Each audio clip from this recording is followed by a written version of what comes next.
কুরআনুল কারীম থেকে গুরুত্বপূর্ণ নসিহত পেশ করবেন বিশিষ্ট ইসলামী চিন্তাবিদ, সারা বাংলার আলোড়ন সৃষ্টিকারী সুমিষ্টভাষী বক্তা হযরত মাওলানা শাহ সৈয়দ আব্দুল কাদের বেলালী। শাহ সৈয়দ আব্দুল কাদের বেলালী হুজুরের গুরুত্বপূর্ণ নসিহত পেশ করার জন্য মাহফিল পরিচালনা কমিটির পক্ষ থেকে সবিনয় অনুরোধ জানাচ্ছি।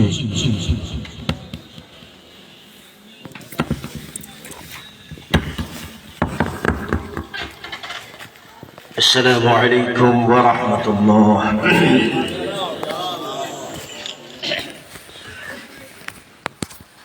الحمد لله رب العالمين، والصلاة والسلام على إمام الأنبياء والمرسلين سيدنا محمد وآله وأصحابه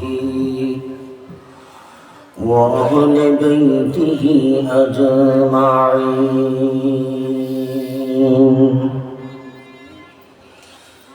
أعوذ بالله من الشيطان الرجيم. بسم الله الرحمن الرحيم.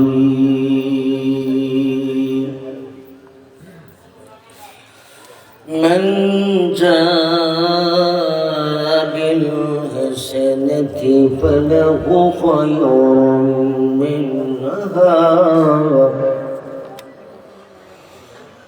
وقال سبحانه وتعالى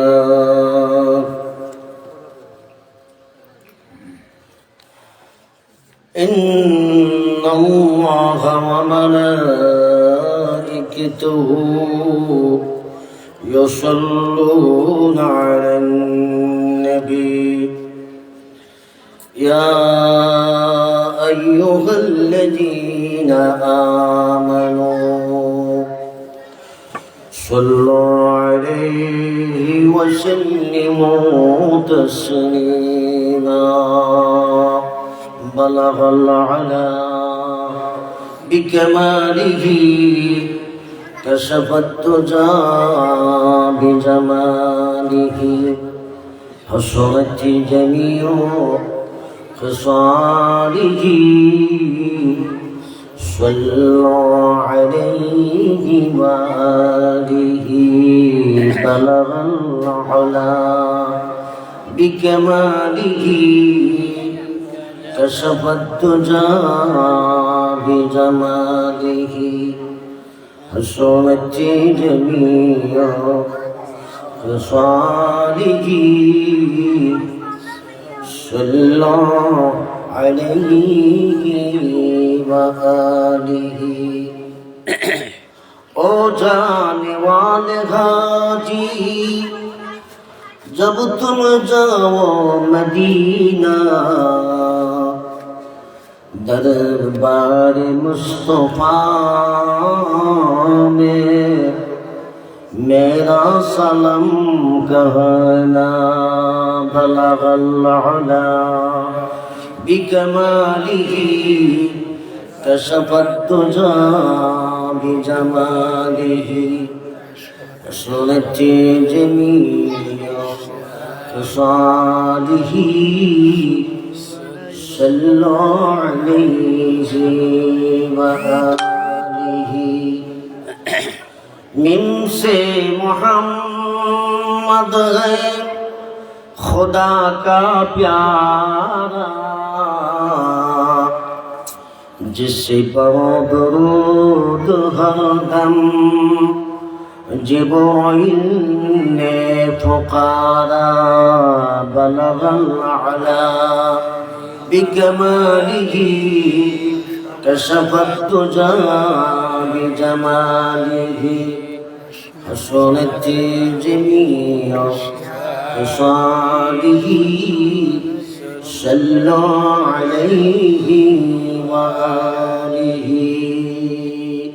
اللهم صل على سيدنا مولانا محمد وعلى آل سيدنا مولانا محمد আল্লাহর কাছে সাজদায় পড়ে কান্দন নবী জারে জালার মাফ করে দাও ও গো আল্লাহ আমার উম্মত গুনাহগার আল্লাহুম্মা সাল্লি سيدنا مولانا محمد وعلى آل سيدنا مولانا محمد পাহাড়ের গুহায় নবী সজদায় পড়ে কান্দিতেন পাহাড়ের গুহায় নবী ওরে সজদায় পড়ে কান্দিতেন কাফেরেরা নবীর ফর দিলা পাথর মারি তো আল্লাহুম্মা صلي على سيدنا مولانا محمد وعلى آل سيدنا مولانا محمد 63 বছর কাঁদেন নবী এ দোরাতে তাকিয়া কোন কাঁদেন নবীজি রওজা পাকে শুইয়া আল্লাহুম্মা صلي على سيدنا مولانا জোরে জোরে ওয়ালা আলী سيدنا مولانا محمد আপন আপন বলরে মন আপন বলতে কেহ নাই সকলেরই আপন যিনি শুয়ে আছেন মদিনায় আল্লাহুম্মা صلي على سيدنا مولانا محمد وعلى آل سيدنا مولانا محمد والصلاة والسلام عليك يا رسول الله الصلاة والسلام عليك يا حبيب الله الصلاة والسلام عليك يا رحمة للعالمين اللهم صل وسلم وبارك عليه استغفر الله ربي من كل ذنب وأتوب إليه ولا حول ولا قوة إلا بالله العلي العظيم উপস্থিত ঐতিহ্যবাহী রাজনগর উপজেলাধীন সুনামধন্য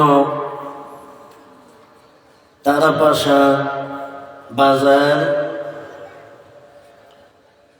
দারুল মুস্তফা দাখিল মাদ্রাসা বাৎসরিক সালানা জলসার সম্মানিত সভাপতি জনাব আলহাজ হাফেজ আব্দুল মান্নান সাহেব, জনাব আলহাজ ডাক্তার ইলিয়াসুর রহমান সাহেব এবং জনাব হাজী ইসরাইল আলী চৌধুরী সাহেব, বারাকাল্লাহু তাআলা ফি হায়াতি। উপস্থিত রয়েছেন রাজনগর উপজেলার কৃতি সন্তান, শুধু তাই নয়, মৌলভীবাজার জেলা সিলেট বিভাগ এর কৃতি সন্তান, আপনাদের তারাপাশার গর্ব গৌরব, আলেম জগতের উজ্জ্বল নক্ষত্র, আমার প্রিয় দোস্ত, আমার বন্ধুবর, বিশিষ্ট ইসলামী চিন্তাবিদ, লেখক এবং গবেষক, শিক্ষাবিদ আল্লামা মাওলানা আমদাদুল হক সাহেব, অধ্যাপক শাহজালাল বিজ্ঞান ও প্রযুক্তি বিশ্ববিদ্যালয় সিলেট। আজকের মাহফিলের সম্মানিত মেহমান, বিশিষ্ট ইসলামী চিন্তাবিদ, সারা বাংলার আলোড়ন সৃষ্টিকারী বক্তা এবং শায়ের হযরত মাওলানা মুফতি মনিরুল ইসলাম চৌধুরী মুরাদ সাহেব, বিশেষ মেহমান প্রখ্যাত আলেম দ্বীন মুফাসসিরে কোরআন, উদীয়মান ওয়াইজিন, আমার অত্যন্ত মহব্বতের জনাব মাওলানা মুফতি নিসার আহমদ সাহেব, ইমাম এবং খতিব সিলেট রেলওয়ে হাজী সিফাতুল্লাহ জামে মসজিদ এবং প্রভাষক ফজিলাতুন নিসা ফাজিল মাদ্রাসা। উপস্থিত রয়েছেন ঢাকা কবিরাজ জামে মসজিদের সম্মানিত ইমাম খতিব, এলাকার গর্ব গৌরব, আমার অত্যন্ত মহব্বতের বিশিষ্ট ইসলামী চিন্তাবিদ মাওলানা মুফতি হুসাইন আহমদ হানাফি সাহেব সহ হযরত উলামায়ে কেরাম, আমার ডানে বামে মঞ্চে উপবিষ্ট আমার আব্বাজানের বয়সী, আমার অত্যন্ত শ্রদ্ধের সম্মানিত মুরব্বিয়ান আযম, যুবক ভাইরা, পর্দার অন্তরালে অবস্থানরত সম্মানিতা মা এবং বোনেরা, বিভিন্ন পাড়া থেকে, মহল্লা থেকে, দূর দূরান্ত থেকে আগত আজকের মাহফিলে উপস্থিত আল্লাহ প্রেমিক, নবী প্রেমিক, ওলি প্রেমিক, দিনদার, ইমানদার, সর্বস্তরের মুসলমান বাবারা, ভাইরা, বিশেষ করে তারাপাশা বাজারের ব্যবসায়ী ভাইরা, দারুল মুস্তফা মাদ্রাসার সম্মানিত শিক্ষক মহোদয়, ছাত্রবৃন্দ, আপনাদের সবাইকে আন্তরিক মোবারকবাদ জানাচ্ছি। সাথে সাথে আপনাদেরকে নিয়ে মহান রব্বে করিমের দরবারে হাজার হাজার শুকরিয়া আদায় করি যে মহান আল্লাহ এ পবিত্র শাবানের মাসে, শাবানের চাঁদে এশার নামাজের পরে দারুল মুস্তফা মাদ্রাসা ময়দানের বাৎসরিক সালানা জলসায় আমাদেরকে শরীক শামিল হওয়ার, উপস্থিত হওয়ার তৌফিক দান করেছেন।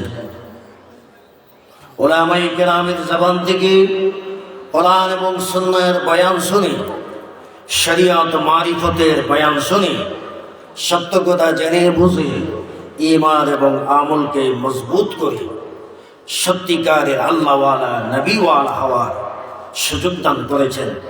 সে মহান দাতা রব্বে করিমের আলিশান দরবারে কালিমাতুশ শুকর আদায় করি। সকলে আওয়াজ করে মহব্বতে একবার বলি আলহামদুলিল্লাহ। আলহামদুলিল্লাহর আওয়াজে বোঝা যাচ্ছে তারা পাশা এলাকার চাউলের মধ্যে ভিটামিন নাই, আপনারা দুর্বল হয়ে গেছে। আমি একটু জিজ্ঞাসা করি, আমরা যে জবান দিয়ে কথা বলি, এই জবান আমাদেরকে দিয়েছেন কে? একটু মহব্বতে বলি কে? এই বডি দিয়েছেন কে? হায়াতের মালিক কে? রিজেকের মালিক কে? এই যদি হয় আল্লাহর দেওয়া হায়াত দিয়ে, বডি দিয়ে, শক্তি দিয়ে, জীবন দিয়ে, জবান দিয়ে আল্লাহর প্রশংসা করলে গুনাহ হবে না সওয়াব হবে? লাভ হবে না লোকসান হবে? আমরা সওয়াব চাই কি চাই না? আমরা লাভ চাই কি চাই না? তাহলে মহব্বতে বলি আল্লাহ, জোরে বলি আল্লাহ, এবার বলি আলহামদুলিল্লাহ, সুবহানাল্লাহ, আল্লাহু আকবার, ইয়া রাসূলুল্লাহ, লা ইলাহা ইল্লাল্লাহ, মুহাম্মাদুর রাসূলুল্লাহ, মহব্বতে করি সাল্লাল্লাহু আলাইহি ওয়াসাল্লাম। আপনারা জানেন বর্তমানে মাস শাবানের মাস চলতেছে। আপনারা অনেক ব্যস্ত মানুষ, ব্যস্ততা রয়েছে, আমারও ব্যস্ততা রয়েছে, সময় খুব বেশি হাতে নেই। অল্প সময় আলোচনা করে আপনাদের কাছ থেকে আমি বিদায় নিয়ে যাব। নির্ধারিত সময় অনেক ওলামায়ে কেরাম রয়েছেন, একে একে আপনাদের সামনে গুরুত্বপূর্ণ তাকরীর বয়ান পেশ করবেন। পবিত্র কালামুল্লাহ শরীফ থেকে আমি একখানা আয়াতি মুবারাকা আপনাদের সামনে তেলাওয়াত করেছি। আল্লাহ রাব্বুল আলামিন সুবহানাহু ওয়া তাআলা যদি আমাকে তৌফিক দান করেন, এই আয়াতের নিরিখে আপনাদের সামনে কিছু আলোচনা করার চেষ্টা করব। আমি কিছু আলোচনা করতে চাই যে আলোচনা দ্বারা মৃত্যুর পরে আমাদের জান্নাতে যাওয়ার রাস্তা সহজ হবে। আমরা সবাই জান্নাতে যাইতে চাই কি চাই? আমরা এক সময় মরতে হবে কি হবে না? আমরা সবাই মরে যাব, এ দুনিয়া থেকে বিদায় হয়ে যাব।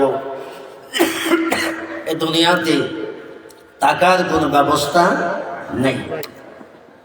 আমাদের আগে হাজার হাজার কোটি কোটি মানুষ এই পৃথিবীতে ছিলেন, একে একে সকলেই বিদায় হয়ে গেছে, ঠিক না বেটি? আমরা যারা আছি আমরাও চলে যাব, কেউ থাকবো না।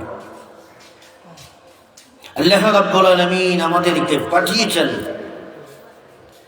আমার আপনার প্যারা নবী বলেন, ক্বালা রাসূলুল্লাহ সাল্লাল্লাহু আলাইহি ওয়াসাল্লাম, আদ-দুনিয়া মাজরাতুল আখিরাহ। আখিরাত, দুনিয়া হচ্ছে মুমিন মুসলমানদের জন্য সদাইখানা, বাজারখানা, বাজারের জায়গা। এ দুনিয়াতে আমরা সদাই করার জন্য এসেছি।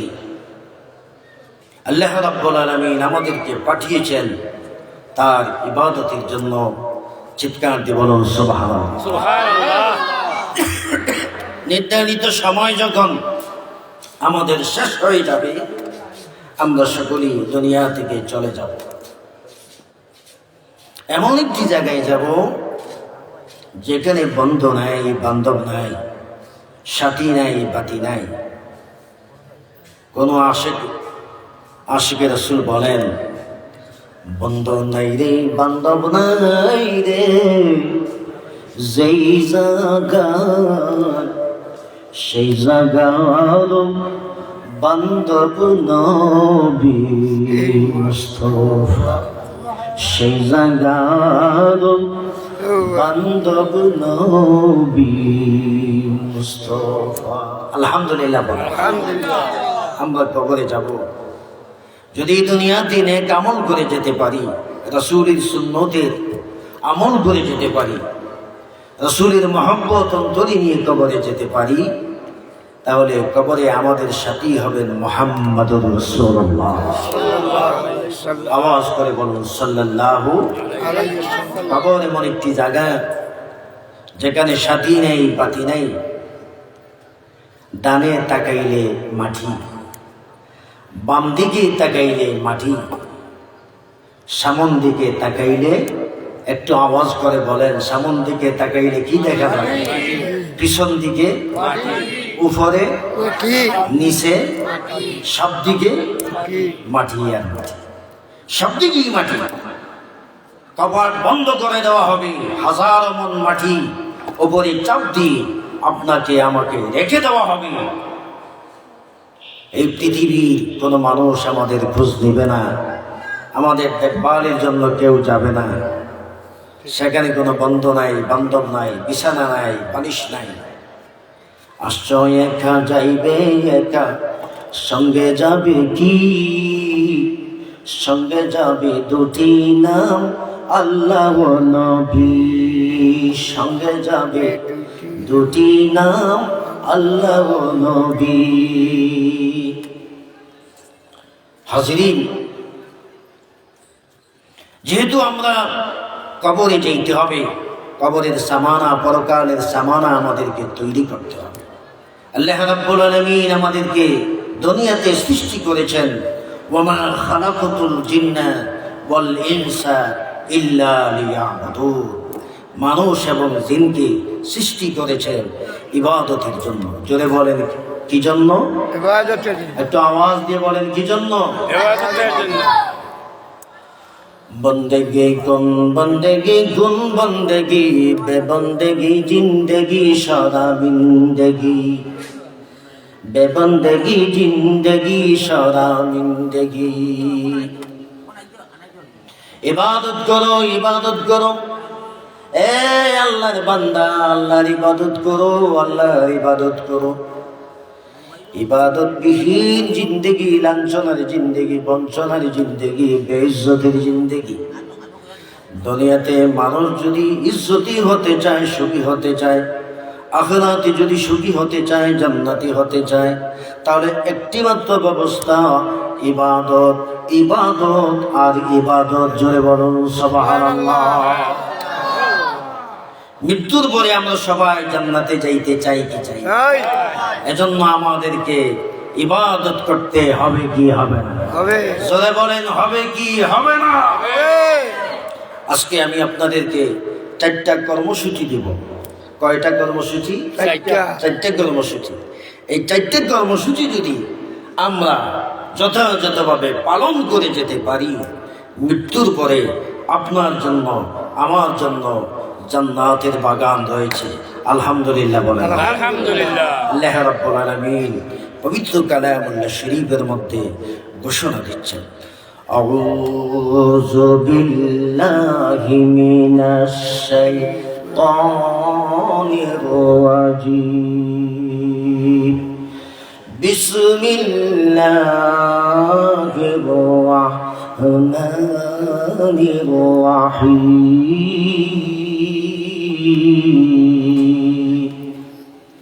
من جاء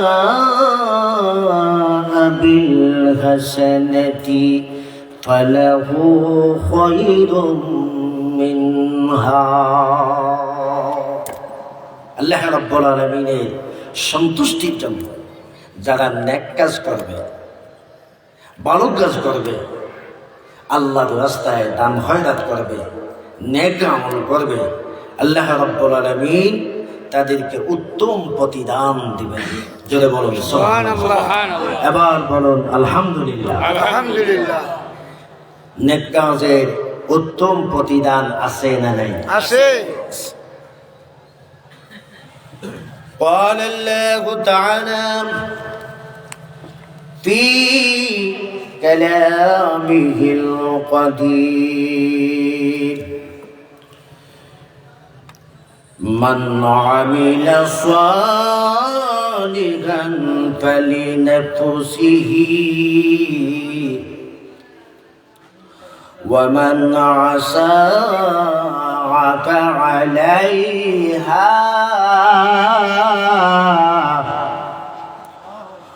وما ربك بظلام للعبيد। আল্লাহ রাব্বুল আলামিন পবিত্র কালামুল্লাহ শরীফের 24 পারায় একবারে শেষের দিকে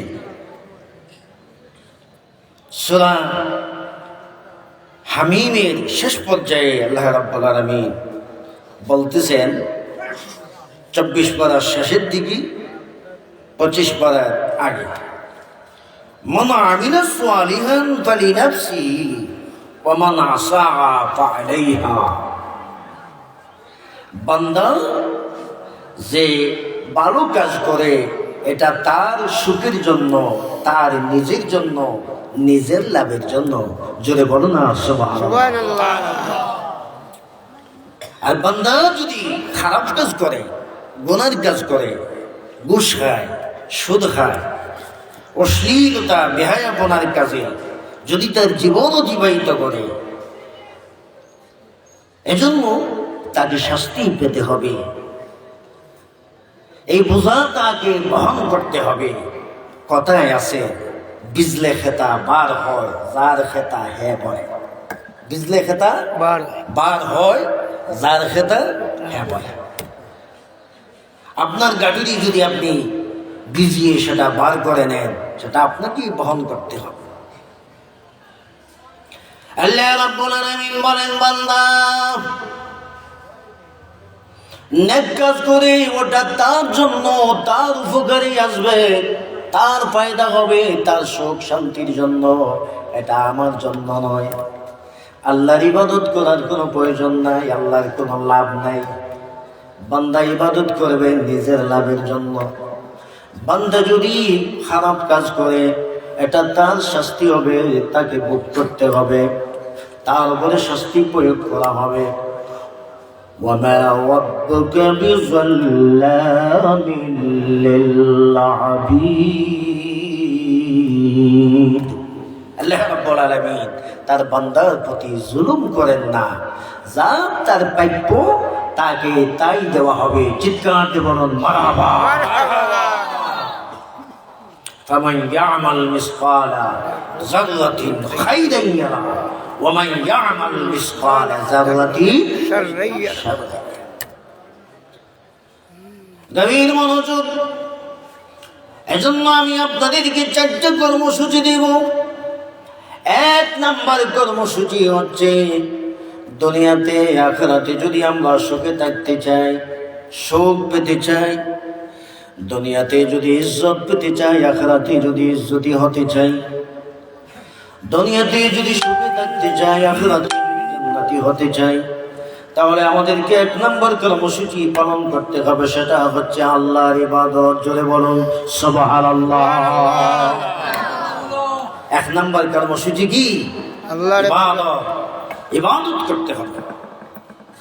ইবাদতের মধ্যে 5 ওয়াক্ত নামাজ আছে না নেই? আছে। জোরে বলেন আছে না না? এই শাবানের মাস ইবাদতের মাস।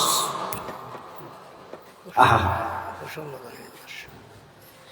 আমার আপনার প্রিয় নবী বিশ্বগুরু সারদার পাপী দাবি উম্মতের দরদি গুনাহগার উম্মতের হকার এবং পরকালের সহায় সম্বল আখিরি জামানার পয়গম্বর নূর নবী আহমদী মুজতবা মুহাম্মদ মুস্তাফা সাল্লাল্লাহু আলাইহি ওয়াসাল্লাম আরশাদ ফরমান, উম্মতেরা গো, ও আমার নবী সুপারিশ তার জন্য ওয়াজিব হয়ে যাবে। শাবানের মাসে কয় শাবান? 3 শাবান। জোরে বলেন কয়শো? 300। গুম শাফাতি শাফাতি, আল্লাহ আমার উপরে তুমি দুরূদ শরীফ ফরমা। কিয়ামতের কঠিন মুসিবতে আমি তোমাকে ভুলে যাব না, আমি তোমার সুপারিশের জন্য দাঁড়িয়ে যাব, আমার সুপারিশ তোমার জন্য আবশ্যক হয়ে যাবে। আওয়াজাবাত লাহু শাফাআতি, আমি নবীর সুপারিশ তোমার জন্য ওয়াজিব হয়ে যাবে। জোরে বলুন সুবহানাল্লাহ। শাবান শব্দের অর্থ হলো শাখা প্রশাখা বের হওয়া। যে আমরা অনেক সময় দোকানে যাই, দেখেন 1-এর ভিতরে 3, 1-এর ভিতরে 3, একটা কিনলে 3টা। এই শাবান মাসে আপনি একটা ইবাদত করবেন, অসংখ্য অগণিত ইবাদতের সওয়াব পেয়ে যাবেন। শাখা প্রশাখা বের হওয়া, এই যে সাবান, কাপড় ময়লা হয়ে গেলে ময়লাজনিত কাপড় পরিষ্কারের জন্য আমরা দৌত করি, সাথে একটি ঔষধ ব্যবহার করি যেটার নাম কি? সাবান। নাম কি? সাবান। এই সাবান কাপড়ের মধ্যে দিয়ে যখন আমরা খাসা দেই, সেটার মধ্যে চাপ দেই, তখন দেখবেন অসংখ্য অগণিত ফেনা বের হয়। কি বের হয়? ফেনা বের হয়। এই সাবান অর্থ হলো শাখা প্রশাখা বের হওয়া। এই সাবান মাসে যিনি আল্লাহর ইবাদত করবেন, রব্বি কারীমের সন্তুষ্টির জন্য ইবাদত করবেন, পরিশ্রম করবেন, ত্যাগ স্বীকার করবেন, নামাজ পড়বেন, রোজা রাখবেন, কোরআন শরীফ তেলাওয়াত করবেন, দুরূদ শরীফ পড়বেন, নবীজির মিলাদ শরীফ করবেন, মা বাবার খেদমত করবেন, মাদ্রাসা মসজিদের মধ্যে দান খয়রাত করবেন, আল্লাহ রাব্বুল আলামিন তার বদলা দিবেন। মান আমিলা সালিহান ফালিনাফসিহি ওয়া মান আসাআ ফাআলাইহা। মান জাআ বিল হাসানাতি ফালাহু খায়রুম মিনহা। আল্লাহ রাব্বুল আলামিন উত্তম বদলা দান করবেন। কি বদলা দিবেন? কত বড় বদলা দিবেন? কয়টা বদলা দিবেন? আল্লাহ যত বড়, আল্লাহর শান অনুযায়ী বান্দাকে তার বদলা দিবেন। বান্দা, আমার সন্তুষ্টির জন্য তুমি আরামের ঘুম ত্যাগ করেছ, গভীর রজনীতে উঠে ওযু করে তাহাজ্জুদের নামাজ পড়েছো, দুরূদ শরীফ পড়েছো, আল্লাহ আল্লাহ জিকির করেছো, বান্দারে অনেক কষ্ট করেছো, আমি আল্লাহ তোমাকে এত দিব, তুমি খুশি হয়ে যাবে। আল্লাহ রাব্বুল আলামিন উত্তম বদলা দান করবেন। জোরে বলুন সুবহানাল্লাহ। আল্লাহর শান অনুযায়ী বদলা দিবেন। কত বদলা দিবেন? বেহিসাব, বেগাইরি হিসাব, অসংখ্য অগণিত বদলা দিবেন। কিতাবের মধ্যে এসেছে একটি নেক কাজ করলে আল্লাহ রাব্বুল আলামিন 10টি সওয়াব দেন। কয়টা দেন? 10টা। তারপরে দেন 70,000। তারপরে আল্লাহ রাব্বুল আলামিন বেগাইরি হিসাব অসংখ্য অগণিতই দান করিয়া দেন। জোরে বলেন না মারহাবা। এজন্য আমরা যদি দুনিয়াতে আখিরাতে সুখী হতে চাই, তাহলে আমাদেরকে 4টি কর্মসূচি পালন করতে হবে। 1 নাম্বার কর্মসূচি হচ্ছে আল্লাহর ইবাদত। ইবাদতের মধ্যে নামাজ আছে না নাই? আছে। নামাজ কয় ওয়াক্ত? 5 ওয়াক্ত। আল্লাহর হাবিব বলেন, উম্মতেরা রে, তোমাদের মধ্যে যে ব্যক্তি 5 ওয়াক্ত নামাজ পড়ে নিবে, নামাজ পড়ার কারণে তোমাদের শরীর থেকে গুনাহগুলো জরে জরে পড়ে যাবে। যোহরের নামাজ পড়বেন, আসরের নামাজের নিয়ত করে আসরের নামাজ যখন আদায় করবেন, ওই যোহর থেকে নিয়ে আসর পর্যন্ত যত গুনাহ হয়েছে সব গুনাহ মাফ হয়ে যাবে। আসরের নামাজ পড়েছেন, মাগরিবের নিয়ত করেছেন, মাগরিবের নামাজ পড়েছেন, আল্লাহু আকবার বলে নামাজের মুসল্লায় কিবলামুখী হয়ে যখন দাঁড়িয়ে যাবেন, ওই আসর থেকে মাগরিব পর্যন্ত যত গুনাহ হয়েছে মাফ হয়ে যাবে। এমনি ভাবে করে যোহর থেকে আসর পর্যন্ত নামাজের কারণে গুনাহ মাফ, আসর থেকে নিয়ে মাগরিব পর্যন্ত নামাজের কারণে গুনাহ মাফ, মাগরিব থেকে নিয়ে এশা পর্যন্ত নামাজের কারণে গুনাহ মাফ। এশার নামাজ পড়ে বান্দা ঘুমাইবে, নবীজি বলেন যদি নিয়ত করে ফজরের নামাজ বান্দা পড়বে, নামাজের মুসল্লায় যদি ফজরে দাঁড়াইয়া যায়, সারা রাত বান্দা নাক ডাকাইয়া ঘুমাইবে, কিন্তু নফল নামাজের সওয়াব তার আমল নামার মধ্যে লেখা হইতে থাকবে। সুবহানাল্লাহ। মারহাবা বলেন, মারহাবা। আমরা সওয়াব চাই কি চাই না? এজন্য এশার নামাজ পড়তে হবে কি হবে না? সাথে সাথে নিয়ত করতে হবে, আল্লাহ যদি আমাকে তৌফিক দেন আমি ফজরের নামাজ পড়ব, ফজরের নামাজে শরীক হবেন। সারা রাত আপনি ঘুমাইবেন, আরামসে ঘুমাইবেন, কিন্তু সারা রাত নফল নামাজ রত অবস্থায় আপনি আসেন, আল্লাহ রাব্বুল আলামিন তার আবিদ বান্দাদের তালিকায় আপনার নাম লিপিবদ্ধ করে রাখবেন, নফল নামাজের সওয়াব। সেই এমনি ভাবে ফজরের নামাজ পড়েন, জোহরের নামাজে আপনি যখন দাঁড়াইবেন সারা ওই মধ্যবর্তী সময়ে যত গুনাহ হবে সব গুনাহ মাফ হয়ে যাবে। নবীজি বলেন উম্মতেরা রে, নামাজি বান্দার শরীরে গুনাহ থাকে না, নামাজ পড়ার কারণে আল্লাহ রাব্বুল আলামিন তার গুনাহগুলো মাফ করে দেন।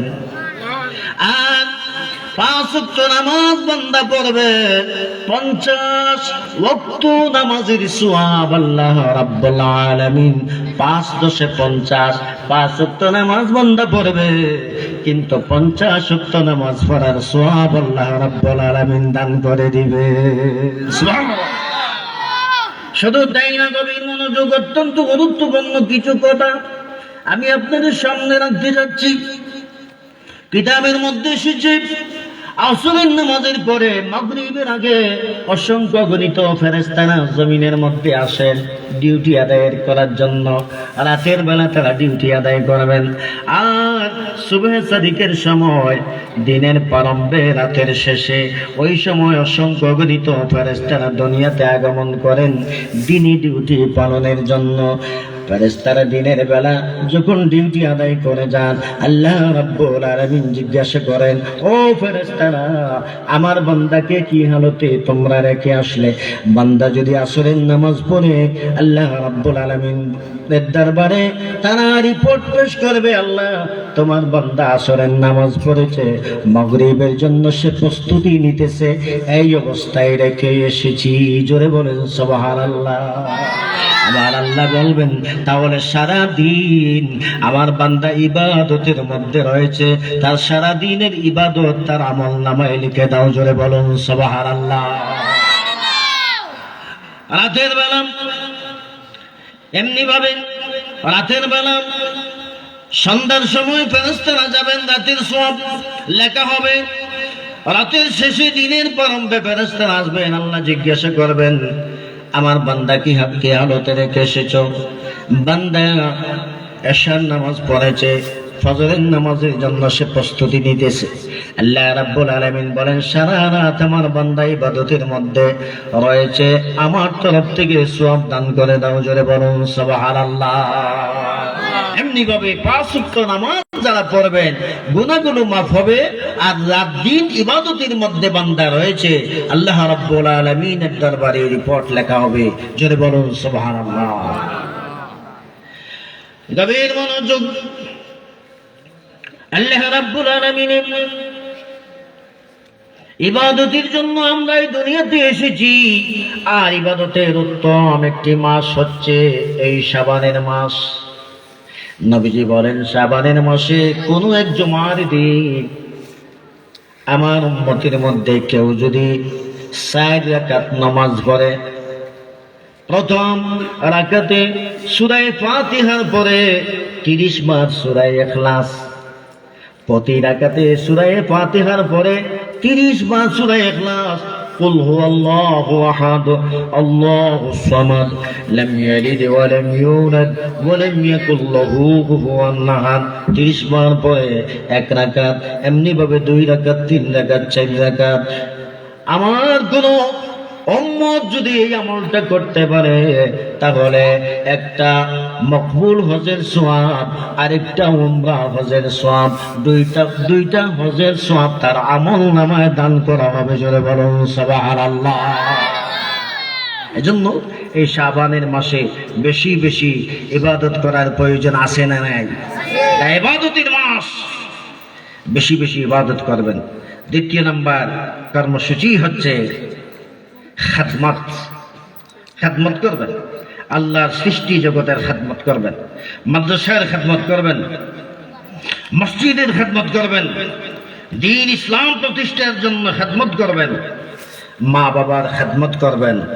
খাদমতে রহমত আছে না নাই? জোরে বলেন আছে না নাই? 2 নম্বর কর্মসূচি হলো খাদমত।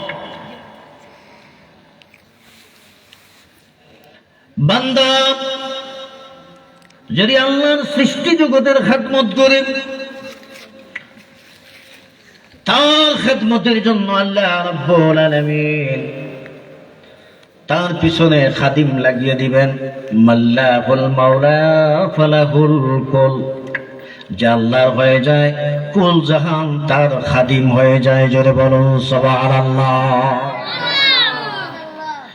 সময় অতি অল্প, বেশিক্ষণ আলোচনা করার টাইম নেই।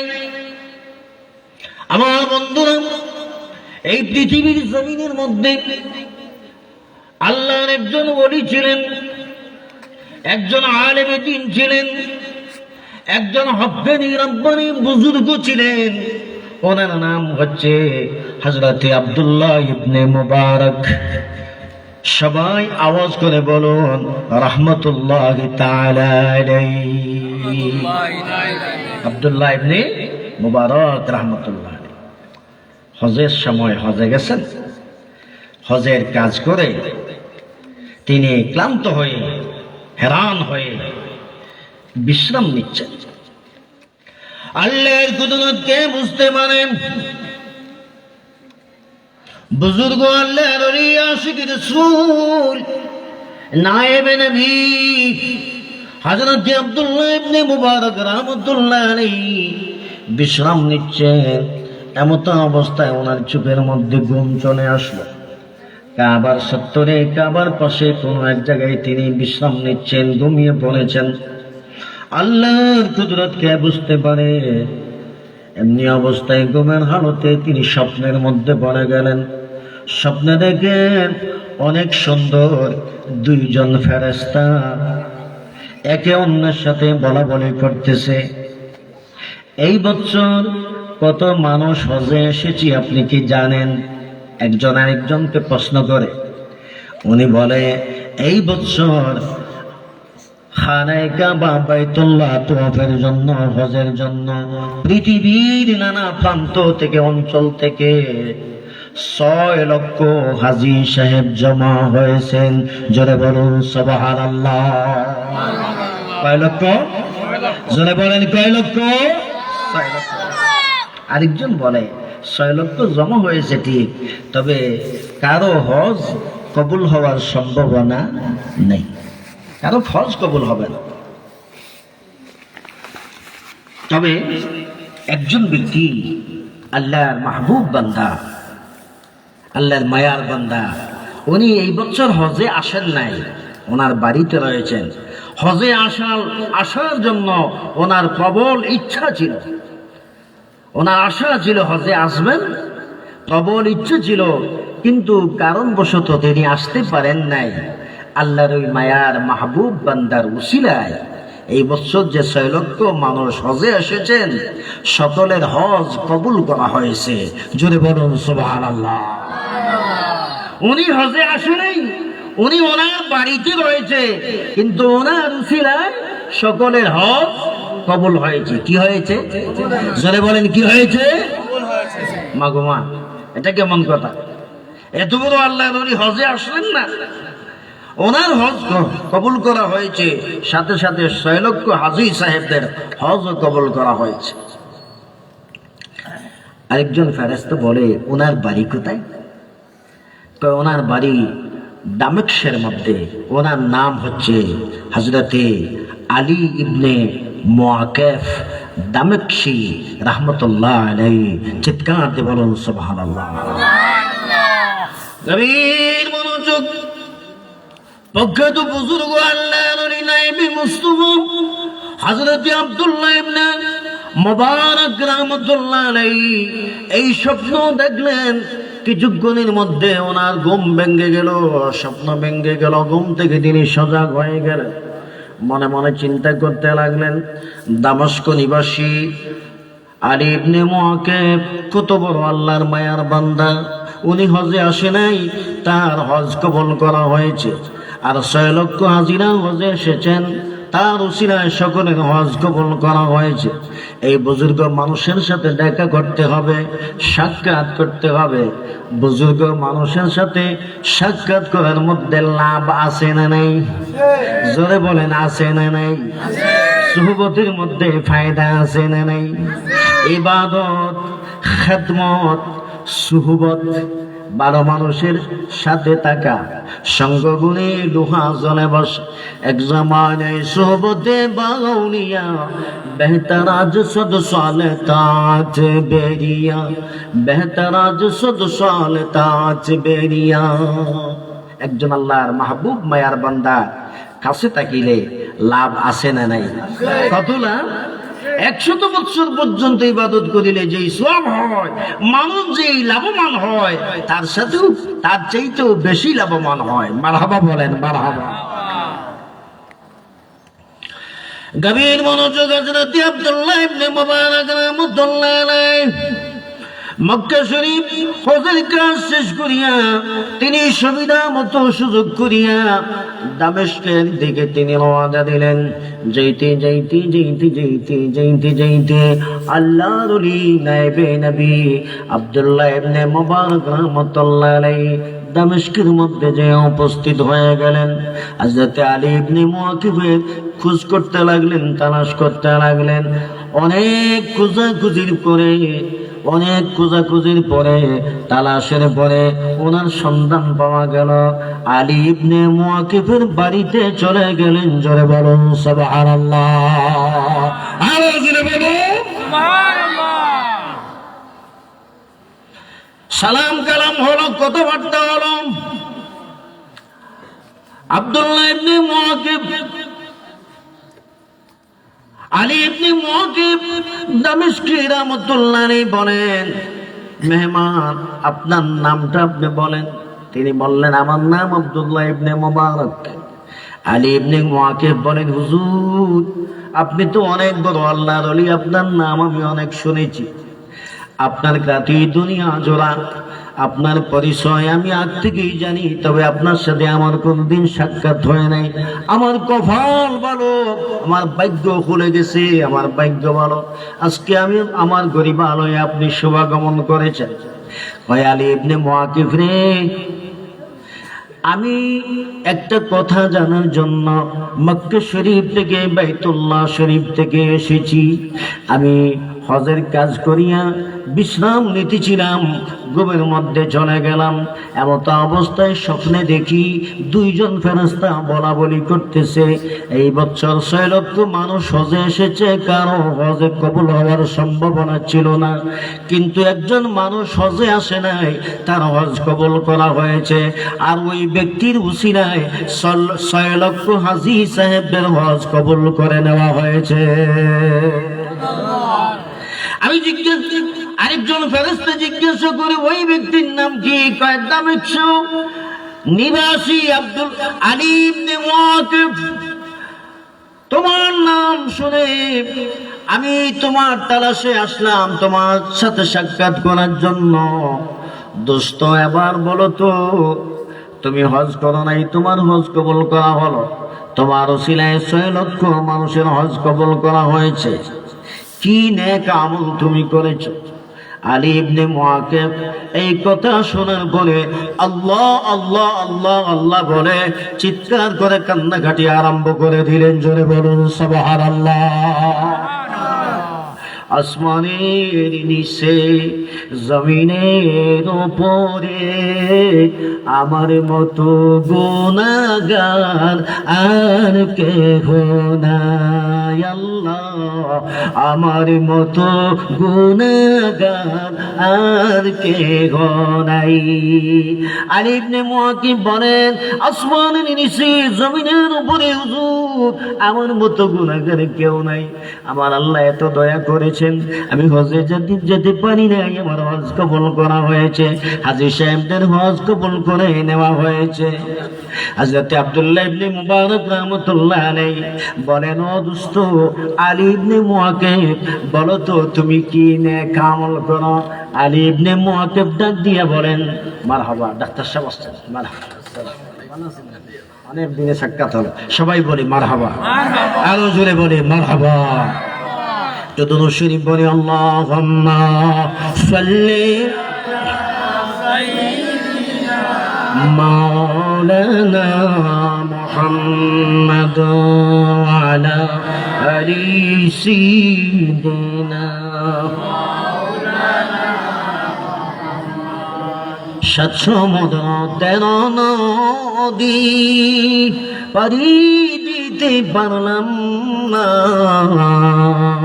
এই কারণে নবীর রওজা জিয়ারত নসিব হইল না। আল্লাহুম্মা সাল্লি মারহাবা জোরে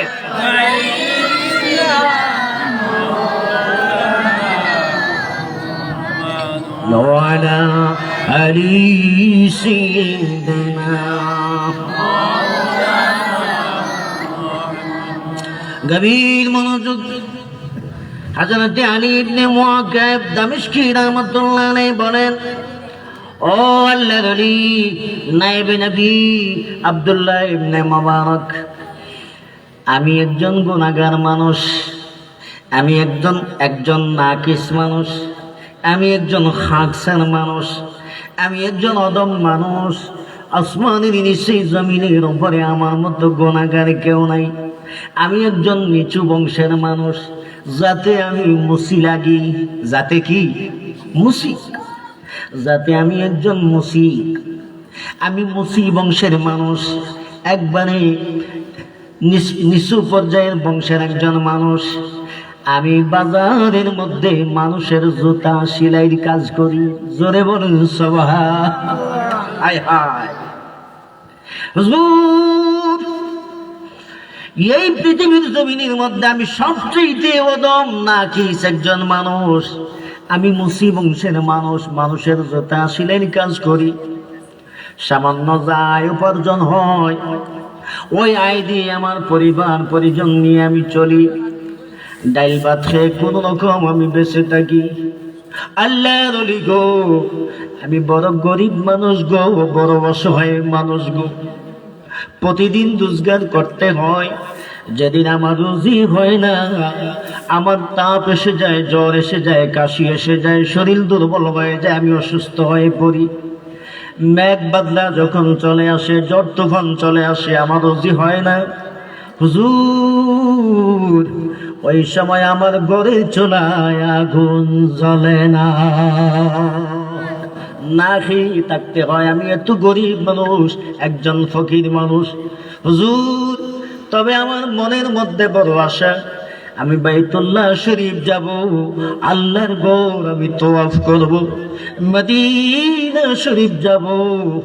বিশ্বকুল সারাদার পাপী তাপী উম্মতের দরদি আখরি জামানের পয়গম্বর নূর নবী মুস্তাফার কদমে আমি দাঁড়াবো, প্রাণ ভরিয়া আমি নবীজিকে সালাম জানাবো। আমি বাইতুল্লাহ শরীফ যাব, আমি মদিনা শরীফ যাব, কিন্তু অর্থ সংকটে আমি যেতে পারি নাই। প্রবল আশা, বুক ভরা আশা আমার। আমি প্রতিদিন যে রুজি করি, ওই রুজি থেকে সামান্য সামান্য একটু একটু করে আমি জমা করি। জমা করতে করতে কয়েক বছর হয়ে গেল। এক সময় হজের মৌসুম চলে আসলো। আমি মনে মনে ভাবলাম, কয়েক বছর হয়ে গেল, আমার উপার্জন থেকে আমি একটু একটু করে জমা করতেছি হজে যাওয়ার জন্য, মক্কা শরীফ যাওয়ার জন্য, মদিনা শরীফ যাওয়ার জন্য। দেখি কত হলো, যাওয়ার কোনো ব্যবস্থা হয় কিনা।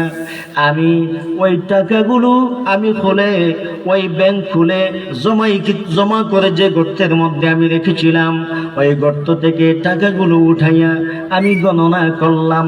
আলহামদুলিল্লাহ, সুম্মা কালিলান বারকাতান, সুম্মা কালিলান বারকাতান। আল্লাহ রাব্বুল আলামিন আমার এই অল্প টাকার মধ্যে বরকত দান করে দিয়েছেন। আমি গনে দেখি এই বছর হজে যাওয়া আমার জন্য সম্ভব। জোরে বলুন সুবহানাল্লাহ।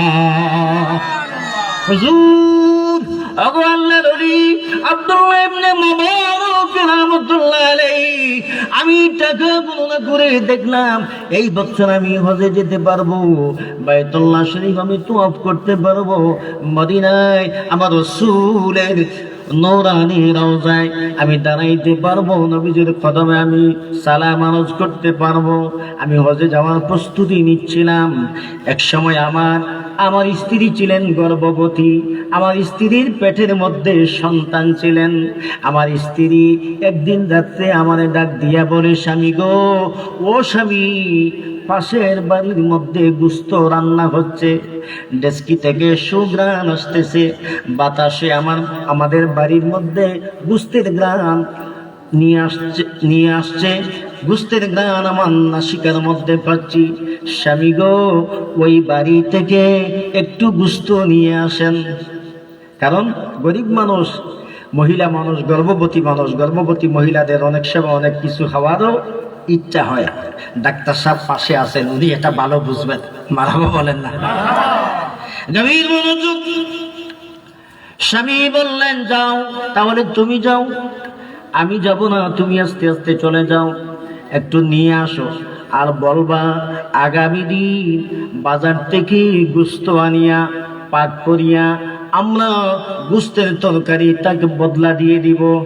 সামান্য একটু গোশতের তরকারি বাটির মধ্যে, পাতিলের মধ্যে দেওয়ার জন্য যাও, বলে যাও, নিয়ে আসো। হযরতে আলী ইবনে মুআক্কিব দামেশকি রাহমাতুল্লাহ আলাইহির স্ত্রী পাশের বাড়ির গোশত করা রান্না করা গোশত নিয়ে আসার জন্য বাড়িতে চলে গেলেন।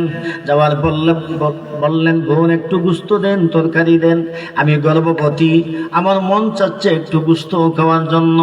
আমার স্বামী বলেছেন আগামী দিন বাজার থেকে গোশত নিয়ে আসবেন, আমি রান্না করব, বদলা দিয়ে দিব, আমাকে একটু গোশত দেন। মহিলা বললেন, না না, গোশত দেওয়া যাবে না, এই গোশত তোমাদেরকে কখনো দেওয়া যাবে না, এটা তোমরা খাওয়া হারাম, আমাদের জন্য জায়েজ হলেও তোমরা খাইতে পারবে না। মহিলা গোশত পেলেন না, বাড়িতে চলে আসলেন। আসিয়া বললেন, স্বামী গো, ও স্বামী, বড় লজ্জার কথা, বড় শরম পাইলাম, লজ্জা পাইলাম, বড় আশা নিয়ে গিয়েছিলাম গোশত আনার জন্য, ওই বাড়ির মহিলা আমাকে কোনো গোশত দেয় নাই। তার বাড়ির মধ্যে গোশত রান্না হয়েছে ঠিক, গোশতের ঘ্রাণ আসছে ঠিক, মহিলাটা বলে তাদের জন্য খাওয়া জায়েজ আছে, আমাদের জন্য এটা নাকি জায়েজ নাই, মহিলাটা দেয় নাই। স্বামী গো, তারাও তো মুসলমান, আমরাও তো মুসলমান, একই গোশত তাদের জন্য জায়েজ, আমাদের জন্য না জায়েজ, কি জন্য বলল কিছুই বুঝলাম না। আলী ইবনে মুআক্কিব দামেশকি রাহমাতুল্লাহ আলাইহি বাড়িতে চলে গেলেন, বললেন, বোন একটু গোশত তরকারি কি আমাদেরকে দেওয়া যাবে না? আগামী দিন তার বদলা ডাবল আপনাকে আমি দিয়ে দিব। মহিলাটা চোখের পানি ছেড়ে কেন্দে কেন্দে বলে, আলী ইবনে মুআক্কিব রে, এই গোশত আপনাদেরকে দেওয়া যাবে না, এই গোশত আপনারা খাইতে পারবেন না। কেন আমাদেরকে দেওয়া যাবে না? আমরা খেতে পারবো না। মহিলাটা ডাক দিয়া বলে, আলী, আজকে একদিন না, 2 দিন না, 4 দিন হয়ে গেল রে, আমার ঘরের চুলায় আগুন জ্বলে নাই। আমার ছোট ছোট কয়েকটা মেয়ে রয়েছে, সন্তান রয়েছে, না খাইয়া তারা বুকা অবস্থায় আছে, কান্নাকাটি করতেছে, আমাকে খাওয়ান দেওয়ার জন্য বলতেছে। আমার স্বামী দুনিয়াতে বেঁচে নাই, আমার বড় কোনো ছেলেও নাই, রোজগার করার মতো কেউ নাই, আমিও কয়েকদিন কাজকর্ম কিছুই পাই নাই, আমার না বলো ছোট ছোট বাচ্চাদের আমি কোনো খাবার দিতে পারি নাই। আজকে কয়েকদিন হয়ে গেল আমার ঘরের চুলায় আগুন জ্বলে না, আমার ঘরে কোনো খাবার নাই। ও আলী ইবনে মুআক্কিব, আমি রুজির তালাশে গিয়েছিলাম, কোথাও রুজি হয় নাই। আসার সময় রাস্তার কিনারার মধ্যে দেখি একটা গাদা, একটা মরা গাদা। আলী ইবনে মুআক্কিব রে, ওই মরা গাদা থেকে একটু গোশত আমি নিয়ে এসেছি, এগুলো রান্না করেছি, আমার সন্তানদেরকে খাওয়াইয়া এদের প্রাণ রক্ষা করবো। জুড়ে বলো সুবহানাল্লাহ, আরো জুড়ে বলো তো দোষেরই বলো, আল্লাহুম্মা সাল্লি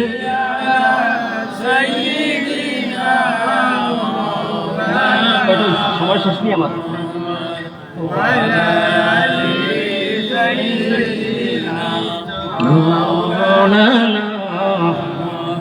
আরো জোরে জোরে, আল্লাহুম্মা সাল্লি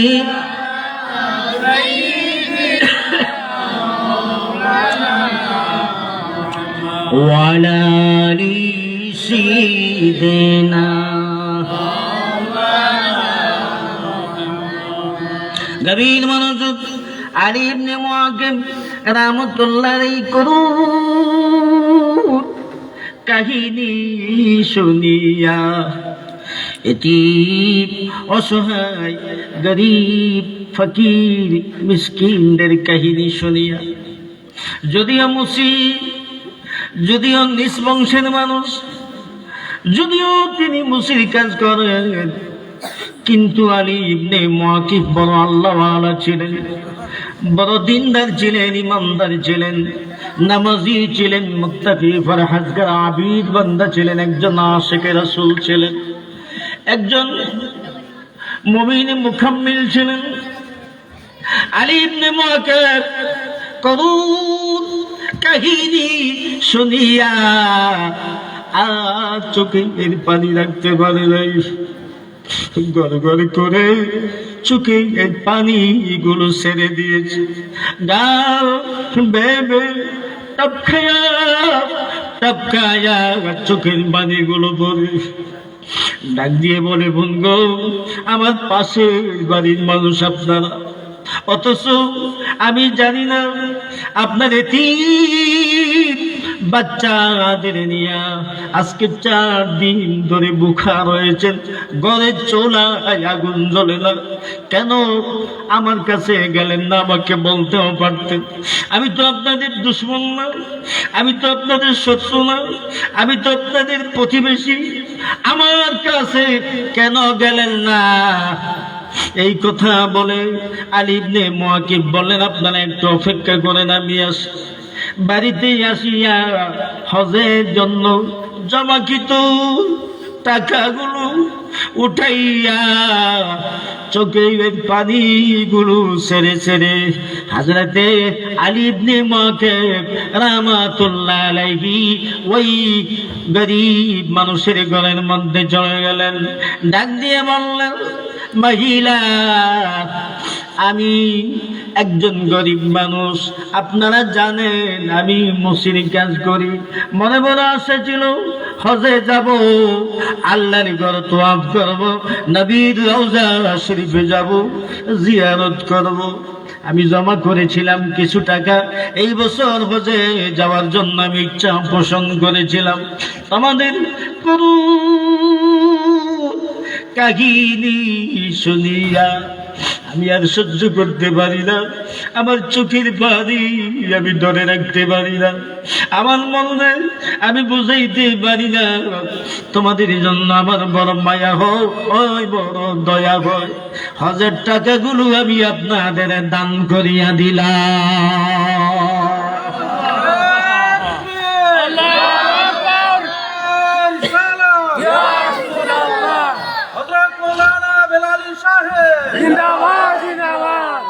হযরত আলী ইবনে মুআকিব ডাক দিয়া বলেন, মহিলা, আমার হজে যেতে হবে না, আমার হজ এখানেই আমার হজ। আমার আল্লাহ যদি ইচ্ছা করেন আমাকে হজের সওয়াব দেবেন, মক্কায় না গেলেও আমি হজের সওয়াব পেয়ে যাব, নবীজির রওজা শরীফে না গেলেও আমি নবীজির জিয়ারতের সওয়াব পাবো, নবীজির সাথে আমার দিদার হবে, স্বপ্নে দেখা হবে। আপনাদের এই অবস্থায় রাখিয়া আমি কসিম কালেও হজে যেতে পারি না, আমার হজের কাজ শেষ। আপনাদের খেদমতের মধ্যে আল্লাহ রাব্বুল আলামিন আমাকে বাইতুল্লাহ শরীফ তওয়াফের সওয়াব দান করবেন। হযরতে আলী ইবনে মুআকিব ডাক দিয়া বলে, আব্দুল্লাহ ইবনে মুবারক রে, আল্লাহর ওলি গো, আমার মতো গুনাহগার কেউ নাই, আমি একজন পাপী, একজন নাকিস মানুষ। আমার পার্শ্ববর্তী এই গরিবালয়ের অবস্থা শুনিয়া আমার বড় মায়া হয়, বড় দয়া হয়।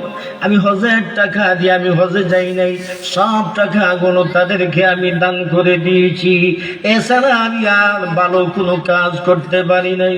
হযরত আব্দুল্লাহ ইবনে মুবারক রাহমাতুল্লাহ আলাইহি হযরত আলী ইবনে মুআকিবকে 2 হাত দিয়ে বুকের সাথে জড়াইয়া দেয়।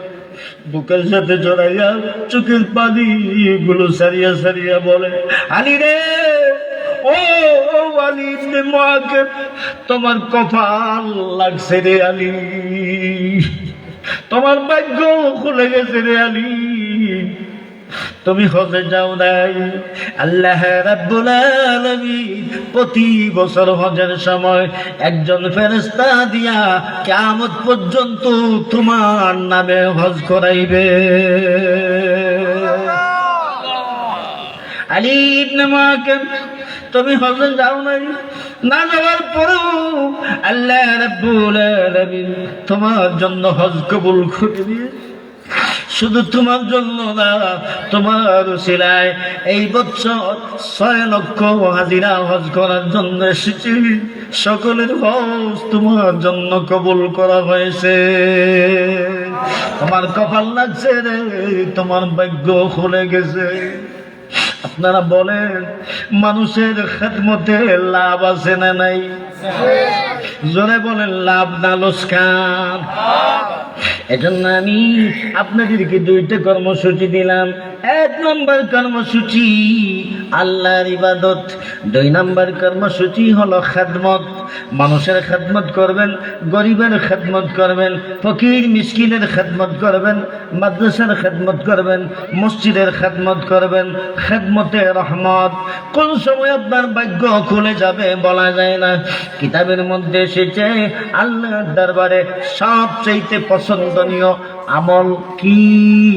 উত্তরে লেখা হচ্ছে সবচেয়ে পছন্দনীয় আমল হলো একজন দুঃখী মানুষের মুখে হাসি ফুটাইয়া দেওয়া। নামাজ নয়, রোজা নয়, হজ নয়, যাকাত নয়, ক্রন্দনরত একজন মানুষ, দুঃখী একজন মানুষ বিচারার কষ্টের মধ্যে আছে, এমত সময় এমত অবস্থায় আপনার কথা দ্বারা, সাহায্য সহযোগিতা দ্বারা যেভাবেই পারেন যদি তার দুঃখ আপনি মোচন করে দিতে পারেন, তার ক্রন্দনরত চেহারার মধ্যে যদি আপনি হাসি ফুটাইয়া দিতে পারেন, তাহলে এই কাজটাই হলো আল্লাহর দরবারে সবচেয়ে বড় নেক কাজ। চিৎকার দিয়ে বলুন সুবহানাল্লাহ। আমার আলোচনার শেষ পর্যায়ে আমি একটা কথা আপনাদেরকে বলবো। মাহফিলে লোকসংখ্যা এখনো কম, আমার মনে হয় আরো একটু পরে আস্তে আস্তে আসবেন। এই মাদ্রাসা তারাপাশা দারুল মুস্তফা দাখিল মাদ্রাসা।